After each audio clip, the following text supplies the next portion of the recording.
The microphone squeaked, softly as Sophia adjusted it with steady but not shaking hands.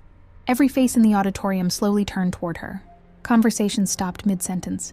Even the graduates seated on stage leaned forward, curious. Daniel stepped toward the stage, confused and concerned. "Mom, what are you doing?" he whispered.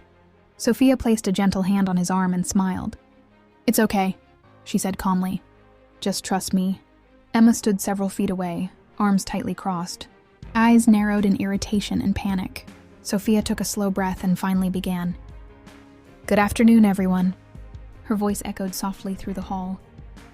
"I want to start by saying how proud I am. Not just of my son, Daniel Carter, but of every graduate in this room." There were polite nods, soft approval, and warm smiles. Sophia continued. "Today is a celebration of effort, of long nights, sacrifices, and determination. Every degree handed today carries a story behind it. A story only the person who earned it truly understands." She paused.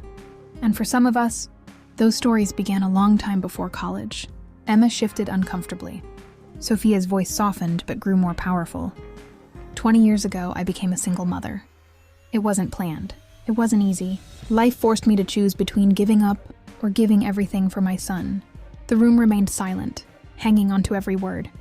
I worked 2 jobs. Some days I cleaned offices until midnight.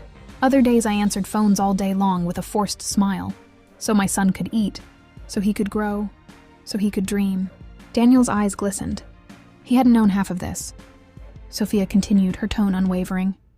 There were winters when Daniel had warm coats while I stood in the cold with patched clothes. There were nights I fed him dinner while I pretended I wasn't hungry. A few people in the audience whispered emotionally, but I never complained. Because every time I saw my son learn something new or smile, I knew my sacrifices mattered. Sophia glanced briefly at Emma, not with anger, but with heartbreaking calm. Today, someone told me I didn't look like I belonged here. A loud whisper rippled through the room. Emma froze, face pale. Sophia's eyes didn't leave her. I was told my clothes looked cheap, that my presence made my son look less. Gasps filled the hall. Daniel's fist tightened. Sophia finally turned back to the crowd. "So I want to clarify something, once and for all." She straightened her shoulders. "I am wearing an inexpensive dress." A beat of silence. "And yes, my shoes are old. People shifted, emotional. But do you know what else?"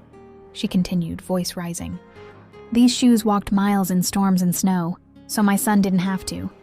These hands scrubbed floors and held crying strangers, so I could pay for books he needed. More people lowered their heads, ashamed. I may not look wealthy." She placed a hand on